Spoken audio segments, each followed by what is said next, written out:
시온 찬양대 찬양이 늘 은혜롭고 늘 감격적이지만 오늘은 조금 더 은혜롭고 조금 더 감격적인 것 같습니다. 인원이 더 많아지신 것 같아요. 그래서 그런 것 같습니다. 시온 찬양대 더 많이 세워질 수 있으면 좋겠습니다. 지난 주간 우리의 마음을 아프게 하는 소식이 있었습니다. 헝가리의 부다페스트에서 유람선 타고 계시던 우리 한국 분들 33분 타셨는데 7명만 구조되었고 19명 현재도 실종 중인데 많은 피해가, 큰 아픔이 우리 가운데 있습니다. 우리 위에서 실종자들 다 찾을 수 있도록 기도해 주시고요. 정말 이러한 소식을 접할 때마다 우리 삶이 우리 뜻대로, 내 생각대로, 내 계획대로 되는 게 아니구나, 인생이 참 어렵구나 싶습니다. 뒤에서 그 큰 배가 갑자기 툭 쳐버리니까 배가 전복이 되고 7초 만에 배가 가라앉아 버리는 이런 일들이 창절간에 일어나는구나 싶습니다. 안타까운 소식, 우리가 또 한 번 기도해야 될 대목이 아닐까 싶습니다. 또 하나 제가 나누고 싶은 지난 주간 또 전 세계에 타전되었던 소식이 있는데 아마도 저만 관심이 있는 소식이 아닐까도 싶습니다. 돈 얘기입니다. 별로 우리 교회는 돈에 관심이 없기 때문에 웃지도 않으세요. 전 세계의 가장 큰 기업, 유명한 기업 그러면 뭐 구글이라든가 뭐 페이스북, 아마존, 뭐 마이크로소프트 이런 회사들이 있습니다. 아마존을 창업하고 지금 CEO인 사람이 이름이 제프 베이조스라고 하는 분입니다. 베이조스라는 분인데 그분이 자기 부인을 1992년, 제가 그분들의 인생사를 다 외울 이유가 없는데 그냥 다 외워집니다. 뉴욕에 있는 어느 헤지펀드에서 면접관으로 면접하러 온 자기 부인을 만났습니다. 그리고 그 다음에 93년에 결혼하고요. 그리고 그 다음에 94년에 아마존을 설립했습니다. 그리고 자기 부인 맥켄지는, 남편 성 따라서 맥켄지 베이조스는 회계 일을 맡았던 것이 25년 전, 그 오래전 이야기입니다. 그랬던 그 아마존이 전 세계 가장 큰 회사 중에 하나가 되었습니다. 근데 이분들이 왜 화제가 되었느냐? 25년간의 결혼을 마감하고 지난 1월에 이혼을 했어요. 다른 분들의 이혼이 왜 소식이 되는고 하니 이 제프 베이조스가 재산이 어느 정도냐면요, 어마어마하게 많습니다. 뭐 숫자 얘기해봐야 우리는 감이 안 오는 숫자라서요. 뭐 우리하고 상관이 없는 숫자라 뭐 의미가 없습니다. 그런데 이 부인에게 돌아가는 몫이 얼마가 되었느냐 하는 것이 이제 화제가 된 겁니다. 왜 뉴스가 되었는가 하니 원래는 그분들이 워싱턴주에 살아요. 절반을 나누게 되어 있는데 그렇게 되면 아마존의 지분이 구조가 바뀌기 때문에 그렇게 할 수는 없고 아마 서로 합의를 해서 4분의 1만 받기로 했답니다. 4분의 1만 받았는데 그 부인이 받게 되는 재산이 44조입니다. 조금 놀리시네요. 이제는 조금 놀리시네요. 우리는 40만 원만 있어도 행복할 것 같은데 400만 원이면 와 하고 입이 벌어질 것 같고, 4천만 원 상상도 안 되고, 4억은 남의 나라 이야기고, 40억은 도대체 무슨 돈인지 모르겠고, 400억은 뭐 나라 살림 얘기 같고, 4천억 그러면 야 이건 뭔 소린가 싶고, 4조 그러면 감도 안 잡히는데 40조도 아니고 44조. 거기까지 가는데도 숨이 많이 찹니다. 44조를 이혼하고 받았어요. 그리고 그 44조를 받은 게 화제일 뿐 아니라 더 큰 화제가 되었던 것이 기부 서약을 했습니다. 기빙 플래치라고 하는 기부 서약 운동이 한 10년 전부터, 2010년부터 있습니다. 그 클럽에는 아무나 가입하는 게 아니라 억만장자만 가입을 합니다. 돈이 있어도 그냥 있는 게 아니라 우리는 상상이 안 되는 정도 돈이 있는 분들이, 그런데 그분들이 다 가입할 수 있는 게 아니라 그분들 중에 자신의 재산이 100조든 50조든 자신의 재산의 절반을 기부하겠다고 서약을, 플래징을 해야지만 그 클럽에 가입을 할 수가 있습니다. 전 세계 최고의 부자인 빌 게이츠 부인과 함께 만든 투자의 귀재라고 하는 워렌 버핏이라고 들어보셨죠? 그분들이 만든 기부 서약 운동입니다. 이 분이, 이 맥켄지 베이조스가 발음도 안 돼요? 44조가 생겼습니다. 그리고는 절반인 22조를 기부하겠다고 서약을 했다 하는 것이 지난 주간에 뉴스가 된 겁니다. 우리나라 이번에 추경하자고 하는데, 그래 나라 살림 조금이라도 좀 펴보자고 하는데요, 이번 추경에 올라온 예산이 6조입니다. 우리나라가 전 세계 경제 10위권이에요. 추경하려고 한 6조를 좀 해보자고 하는데 예비비에 있는 1조, 2조를 쓰세요. 먼저 요즘 정당들이 그러고 있잖아요. 22조를 내놨어요. 여기까지만 이야기면은 뭐 설교 시간에 나눌 만한 얘기는 아닌 것 같아요. 근데 그 맥켄지가 이 기빙 플래치, 기부 서약하는 그날 서약서에 남긴 글이 있습니다. 이 내용이 뉴스에 나왔고 그래서 제가 관심을 갖게 된 겁니다. 이번에 이야기 중에 이러한 대목이 나옵니다. 우리 각자는 우리가 결코 이해할 수 없는 무한한 밖으로부터의 영향과 내 삶 밖으로부터의 영향과 끝없이 반복되는 행운의 연속에 의해서 남들에게 제공해야만 하는, 나누어 주어야만 하는 선물을 받는 것 같습니다. 내 삶이 내 안에 가꾸어 놓은 자산 외에도 내게는 지금 흘려보내고 나누고 베풀어야 될 과분한 양의 돈이 있습니다. 내 금고가 빌 때까지 계속해서 이를 실천해 나갈 것입니다. 나머지 22조도 다 기부를 하겠다는 그런 뜻인 것 같습니다. 이분의 대목이 참 주목을 할 만한 대목입니다. 우리의 각자는 우리가 이해할 수 없는 내 삶을 내가 결정하는 것 같고 내 인생의 주체는 나인 것 같으나 결국은 우리의 삶, 내 삶 밖에서 내게 영향을 주는 무한한 영향에 의하여 또 내가 계획했거나 내가 뿌린 것이 아닌 행운의 연속에 의하여 우리의 삶이 만들어지는 것 같습니다. 이 말씀을 우리의 믿음의 언어로, 하나님의 말씀의 언어로 바꾸어 보면 이겁니다. 사람이 마음의 그 걸음걸음을 계획할지라도 그 걸음을 인도하시는 이는 우리 하나님 여호와시다 하시는 겁니다. 어저께 우리 가나안 요양병원 개원 예배를 드렸어요. 2016년 6월 18일에 기공 예배 드리고 3년이 지나 어저께 준공하고 예배를 드렸는데 우리 최일 집사님 이렇게 인사 말씀해 주셨어요. 지난 3년이 아니고요, 지난 수십 년의 인생을 이렇게 요약하시더라고요. 30대에 병원 했으면 좋겠다, 땅 사놓은 거, 이 수십 년이 지나고 기공하고 나서도 3년이 지나서 이렇게 건물이 지어졌는데 내 뜻대로 되는 것 아니라 내 마음의 계획이 있더라도 그 계획을 이루시고 그 계획을 계획답게 만드시는 이는 하나님이십니다. 이런 고백을 어저께 최 집사님이 하셨어요. 자수성가하신 분들의 이야기를 들어보면 내 혼자 힘으로 여기까지 왔습니다 하시는 분은 한 분도 없더라고요. 큰 부를 이루신 분들일수록 저는 제가 할 몫을 했는데 과분하게도 행운이 연속되었습니다. 좋은 사람들을 만났습니다. 좋은 시설이 연속되었습니다. 이 맥켄지 베이조스의 말에 의하면 내 삶 밖으로부터 오는 무한한 영향에 의하여 내 삶이 만들어졌습니다. 뉴욕에 있는 어느 헤지펀드에 갔다가 자기의 남편을 만나게 되고 이 어마어마한 부를, 그리고 그 부를 흘려보낼 수 있는 삶을 살게 된 것, 그 여인이 계획했겠습니까? 꿈을 꾸었겠습니까? 오늘 나누는 말씀은 이것입니다. 우리가 이 세상을 살아갈 때 나 혼자만 살아갈 수 없는 세상인 것을 다시 한번 확인하게 됩니다. 뜻밖의 창졸지간의 큰 사건이 내 의지와는 무관하게 나는 규정 속도 잘 지키고 가는데 뒤에서 받아버리는 일, 옆에서 바치는 일들이 얼마나 많은지요. 혼자서는 결코 살 수 없는 것이 인생인 것 같습니다. 사람이라는 우리 고유어 대신에 사람을 한자어로 표현하면 어려운 말입니다. 사람을 한자어로 표현하면 인간입니다. 너무 어렵죠, 그렇죠?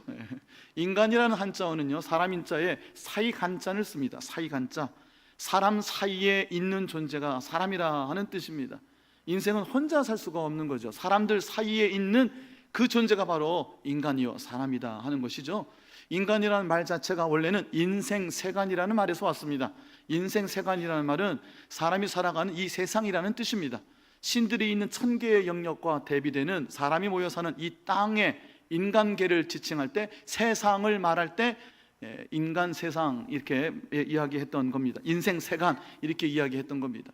이 말을 줄여서 인간, 일본식 한자어의 영향을 받은 것인데요, 인간이라는 것은 사람들 사이에 끼어 있는 존재인 겁니다. 나 혼자서 될 수 있는 일은 없습니다. 오늘 나누고자 하는 말씀의 제목은 좋은 것을 함께 하라 하는 겁니다. 본문에 보면 갈라디아서 6장 6절 본문에 보면 모든 좋은 것을 함께 하라 했습니다. 인간 사이에 끼어 사는 존재이기 때문에 인생이 어렵습니다. 나 혼자만 살 수 있으면 그렇게까지 어려울 것 같지 않습니다. 내가 아무리 수고하고 애써도 수고한 것 다 남이 가져가는 하나님의 말씀을 우리가 지난주에 나누었죠.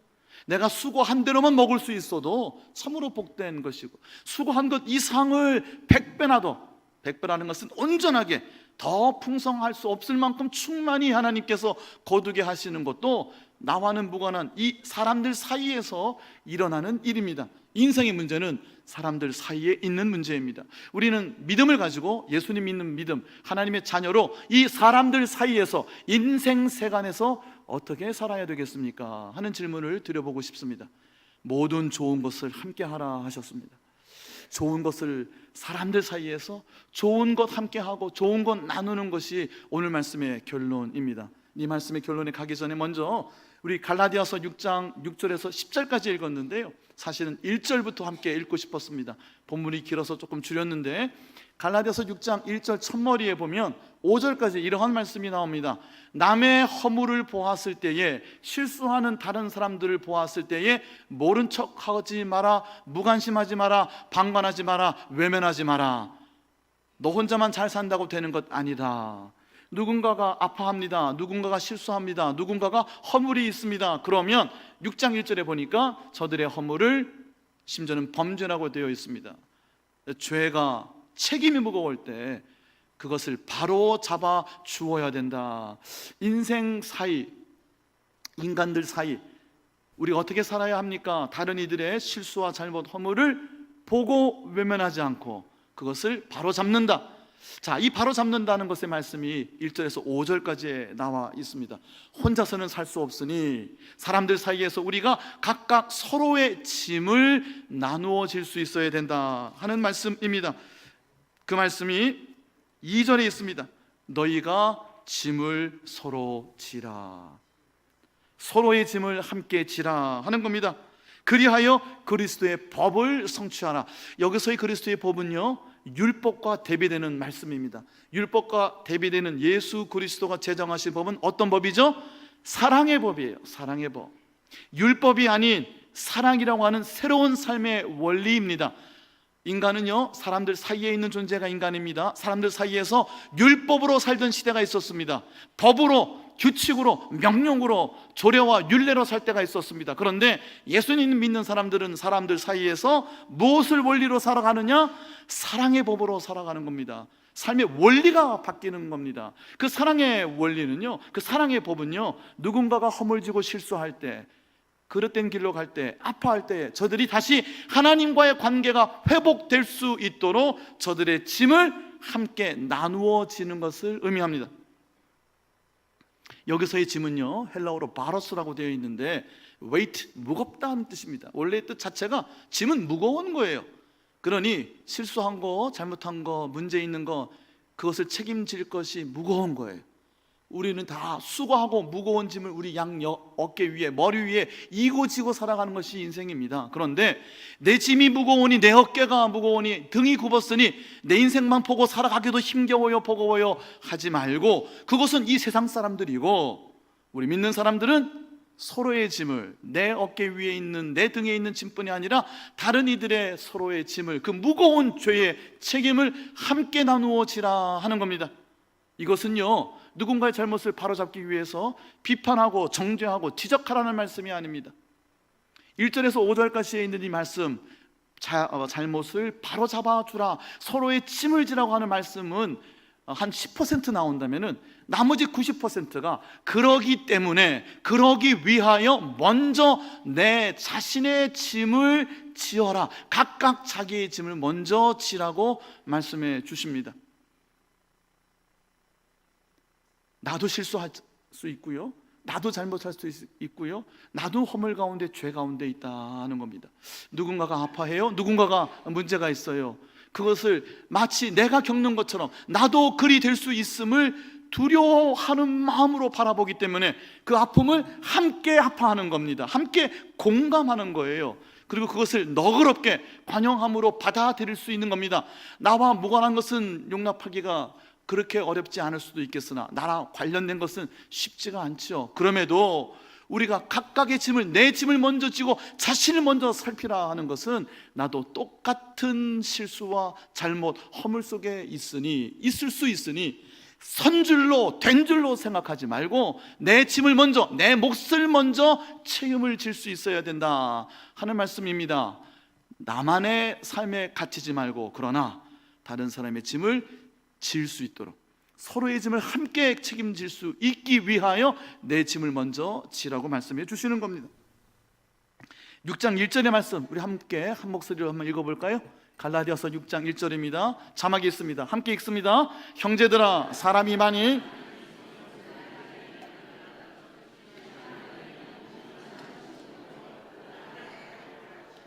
너 자신을 살펴보아 너도 시험을 받을까 두려워하라. 너 자신을 살펴보아라 하는 말씀이 1절에 나오죠. 4절에 가보세요. 각각 자기의 일을 먼저 살피라 했죠. 5절에 보세요. 각각 자기의 짐을 지라고 말씀해 주시죠. 3절에 보세요. 누구든지 되었다 생각하지 말라. 내가 된 줄로 생각하느냐 선줄로 생각하느냐. 고린도전서 10장 12절 말씀이에요. 선줄로 생각하는 자 넘어질까 조심하고 두려워하라 했어요. 먼저 내 자신을 살피고 내 몫을, 내 짐을 질 때에 다른 사람들의 잘못, 짐도 너그러운 마음으로 공감하고 함께 아파하는 마음으로 저희 삶도 나와 함께 하나님과의 올바른 관계, 회복의 관계로 들어갈 수 있도록, 회복되어질 수 있도록 우리가 함께 서로의 짐을 질 수 있어야 된다 하는 것입니다. 오늘 말씀은 짐을 지자 하는 말씀은 조금 부정적인 측면에서 말씀을 드린 거고요, 사실은 좋은 것을 함께 하자는 말씀에 더 방점이 찍혀 있습니다. 서로의 짐을 어떻게 나누어 질 수 있을까요? 먼저 내 짐, 내 몫을 감당하면서 내 자신을 살피면서 우리가 함께 하나님과의 바른 관계, 그 행복한 관계, 참으로 복된 관계 우리 안에서 회복되기를 바라는데요, 그렇게 하기 위해서는요, 서로의 짐을 온전하게 지고 내 짐을, 내 몫을 감당하기 위해서는 오늘 우리에게 주시는 말씀, 모든 좋은 것을 함께 하라 하는 겁니다. 지적할 때요, 누가 마음이 행복하겠습니까? 지적을 받는 사람이요. 그런데 자신을 먼저 살피고요, 다른 사람의 허물을 바로 잡아줄 때 온유한 심령으로 하라고 했잖아요. 여기서 온유한 심령은 어떠한 심령, 어떠한 마음일까요? 성령께서 맺어주시는 열매가 아니겠어요? 갈라디아서 6장은요 바로 앞에 5장에서 문맥이 연속되는 겁니다. 갈라디아서 5장은 무엇에 대하여 다루고 있죠? 육체로 심는 자, 육체의 소욕을 따르는 자 망한다고 되어 있어요. 하고 싶은 대로, 감정 치닫는 대로, 내가 욕심하는 대로, 내 의지대로 살면 나도 망하고 서로 망한다는 거예요. 육체의 소욕을 따라 살지 말고 내가 하나님의 자녀가 되었으니, 내가 하나님 아들을 내 구주로 고백하고 믿고 영접하였으니, 그렇게 믿음을 갖게 하신 성령이 내 안에 계시니 그 성령을 따라 살라고 말씀하시는 거예요. 그 성령의 인도하심 따라 성령으로 심으면 우리 안에 성령의 열매가 맺게 된다 하시는 거예요. 성령의 열매가 바로 인생 세간에서 사람들 사이에서 어떻게 살 것인가를 말씀해 주시는 겁니다. 하나님께서 성령의 열매를 말씀해 주시면서 이렇게 살면 내가 입신양명할 것이라고 말씀해 주시지 않았어요. 이렇게 살면 내가 대박 날 거라고 말씀해 주시지 않았어요.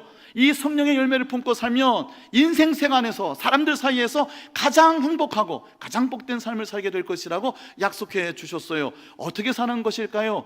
사랑으로 섬기는 겁니다. 사랑으로 서로의 짐을 지는 겁니다. 성령의 열매 9가지, 첫 번째가 사랑이 아니던가요? 두 번째는 기쁨입니다. 서로가 서로를 대할 때 기쁜 마음으로 대하는 거예요. 세 번째는 뭐죠? 화평이에요. 서로가 바로 잡아주는 일을 한다 하더라도 하나님께로 돌이키기 전 우리가 다른 사람의 짐을 함께 책임을 지고 진다 할 때에 화평함을 먼저 전제하고 있어야 된다 하는 거예요. 오래 참음과 그랬어요. 참지 아니하고 인내하지 아니하고 내 자신을 살피고 다른 사람도 또한 살펴 서로의 짐을 질 수 있을까요?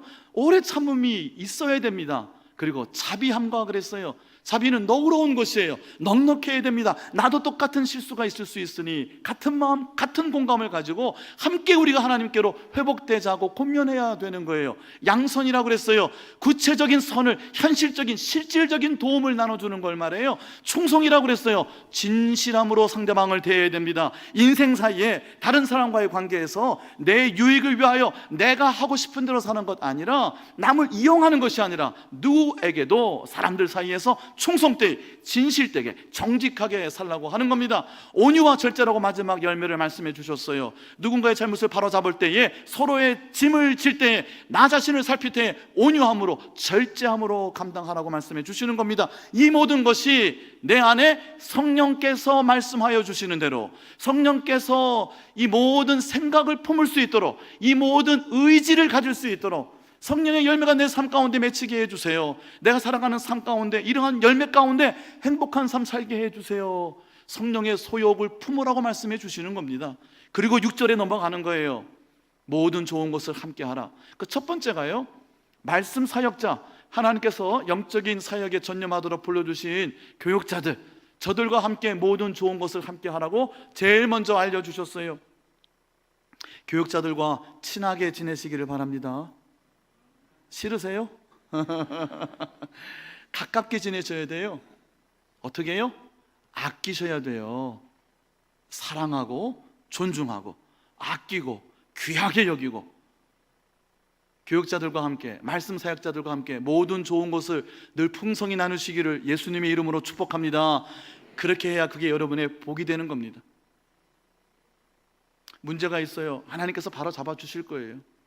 모든 온유함으로 서로의 잘못을, 서로의 책임을 함께 지라고 했어요. 먼저 자신의 짐을 지라고 했어요. 더 중요한 것은 좋은 것을 함께 나누라는 거예요.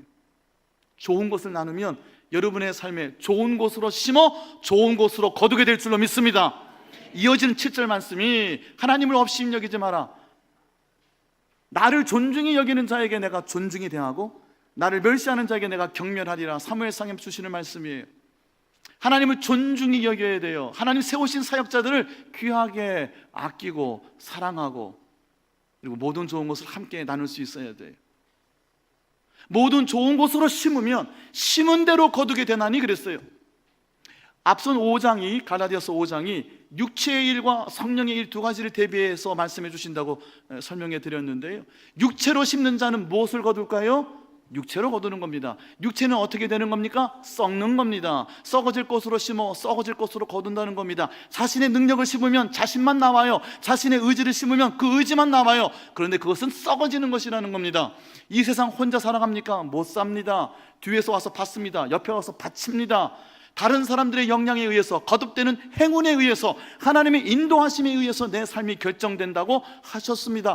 혼자서는 살 수 없습니다. 무관심하고 방관하고 외면하고 살 수 없습니다. 함께 하나님께로 돌이켜야 됩니다. 좋은 것을 먼저 나누어야 합니다. 좋은 것으로 심어야 됩니다. 성령의 열매로 심어야 돼요. 그러면 좋은 것, 각양 좋은 것, 온갖 좋은 것은 어디로부터 온다고요? 위로부터, 하나님 아버지께로부터 온다고 하셨어요. 좋은 곳으로 나눕니다. 좋게 여기고 귀하게 여기고 사랑으로 대하고. 자, 이 말씀은요, 교역자들과의 관계에만 주시는 것이 아니에요. 6절에 이 말씀을 주시고 10절 결론에 내려가 보면 모든 이와 더불어 라고 확대해 주고 계세요. 10절 같이 읽어봅니다. 시작. 그러므로 우리는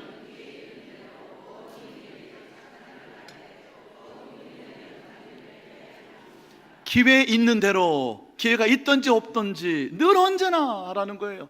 기회만 포착이 되면, 무슨 말씀이죠? 주일에 예배 드리러 왔어요. 먼 발치에서 누구를 봅니다. 아이고 도망가야지 가 아니라 아유 어떻게 저분을 만나나 가 아니라, 마음을 열고 하나님의 마음에, 하나님 사랑의 마음, 기쁨의 마음, 화평의 마음, 오래 참음의 마음, 인내, 자비, 진실된 마음, 온유하고 절제하는 마음, 이 성령의 열매들, 성령의 마음 주셔서 우리가 함께 성령으로 좋은 것 심게 해주세요 하고, 만날 때마다, 기회가 있을 때마다, 삶이 부딪힐 때마다 좋은 것을 심으며 모든 사람에게, 모든 사람과 더불어 이 인생 세간에서 좋은 것 심으면 좋은 것 거두게 되는 줄로 믿습니다. 하나님께서 더하여 주실 줄로 믿습니다. 먼저 믿음의 가정들에게 집중하라고 했어요. 이 얘기는요, 잘못 들으면 아유, 교회 다니는 사람들끼리 지들끼리 저래, 이렇게 들릴 수 있어요. 그게 아니라 여기서 먼저 믿음의 공동체 안에서, 믿음의 식구들 안에서, 구역 공동체 안에서, 소그룹 안에서, 각각의 모임 안에서 먼저 사랑이라고 하는 새로운 삶의 원리, 사랑이라고 하는 새로운 삶의 능력을 체험하고 그 힘을 덧입어 이 세상에 나가 세상을 이기라는 말씀입니다. 먼저 믿음의 가정 안에서 우리가 좋은 것 심어야 돼요. 한마디라도 좋은 것 하세요. 미소 한 번이라도 좋은 미소를 보내주세요. 따뜻한 손길, 따뜻한 품이 되어주세요. 좋은 것들로 서로 심어주되 누군가의 허물과 잘못이 있으면 내가 먼저 아파하고 내 자신을 살피며 각각의 짐을 함께 지되 서로 질 수 있기를 예수님의 이름으로 축원합니다. 그리하여 우리 모두가 하나님께로 함께 돌이키고 함께 회복되어져야 된다는 거예요. 문제는 이 좋은 것 심는 것이 쉽지가 않습니다. 아파요. 마음이 낙심한다는 마음을 놓는다는 겁니다. 마음이 쿵 하고 떨어지는 거예요. 선을 행하고 좋은 것 심는 것이 쉬우면 누구나 다 하죠. 감정 치닫는 대로, 내 욕심대로, 내 육체대로, 내 이익대로, 내가 하고 싶은 대로 하는 것이 인생입니다. 그런데 그렇게 살면 안 된다는 거예요. 행복해질 수가 없다는 겁니다. 좋은 것 심어야 되는데 좋은 것 심는 것이 쉽지가 않아요. 그래서 주시는 말씀이 9절입니다 9절 말씀 함께 읽어보겠습니다. 시작. 우리가 선을 행하되 낙심하지 말지니 포기하지 아니하면 때가 이름에 거두리라. 아멘. 오래 참음과 성령의 열매가 오래 참는 거라 그랬어요. 때를 기다리세요. 좋은 것 거두게 하여 주시되 내가 심은 것보다도 100배나 더 거두게 하여 주실 하나님의 은혜를 사모하시고 기다리시기 바랍니다. 좋은 것 심으세요. 좋은 생각을 심으세요. 좋은 습관을 심으세요. 좋은 관계를 심으세요. 좋은 말과 좋은 미소와 행복한 마음들을 심으세요. 그러면 이 안에서 우리가 이 세상을 이기는 새로운 힘, 사랑의 힘을 덧입게 될 줄로 믿습니다.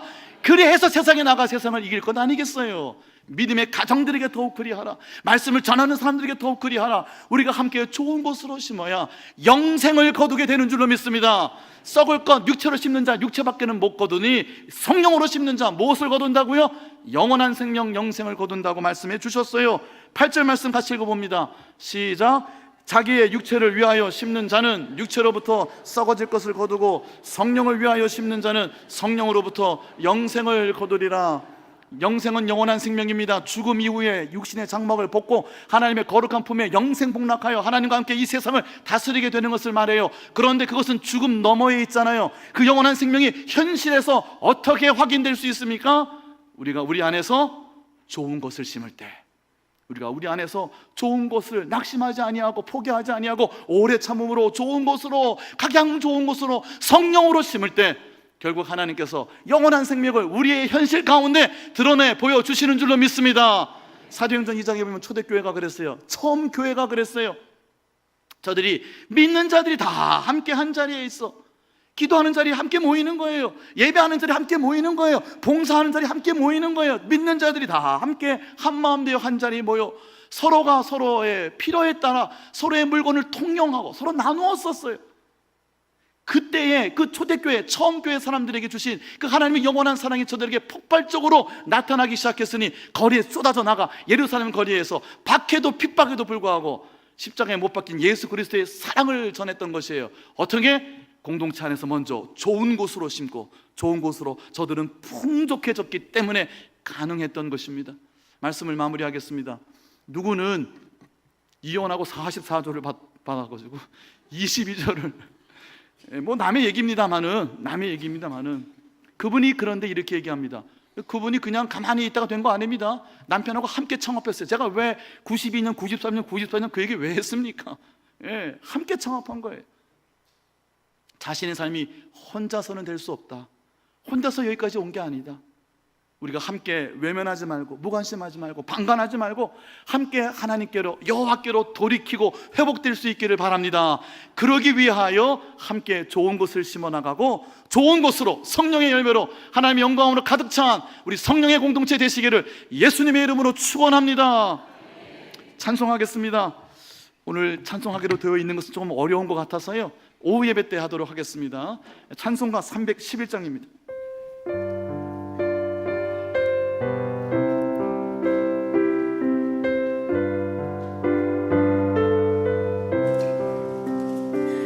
내 너를 위하여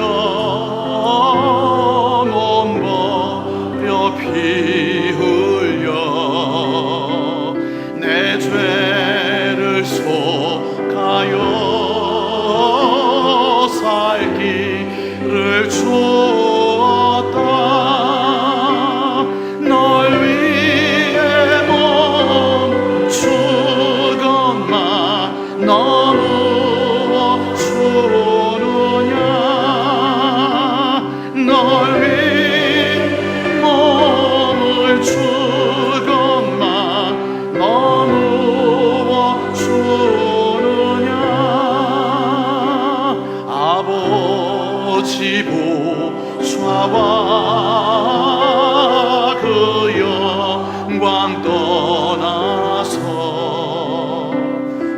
같은 세상에만 백성 구하려 내 몸 희생의 것만 너무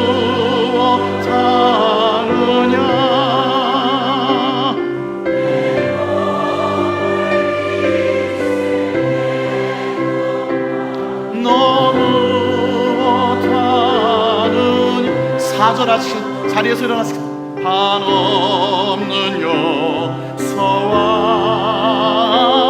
참사랑 가지고 세상에 내려와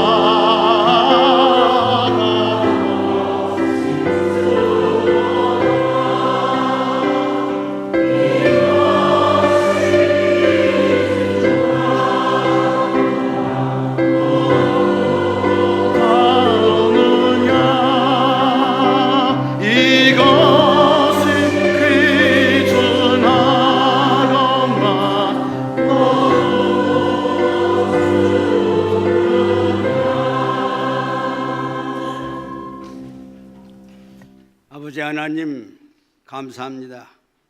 하나님의 자녀된 자들이 선을 또 남을 위해서 심고 좋은 열매를 거두어서 땅 위의 삶이 아름다워져야 되는 귀한 말씀을 들었습니다. 이 말씀을 듣고 우리의 심령이 다 새로워지고 그런 삶을 살아갈 수 있는 모두가 되게 하여 주시옵소서.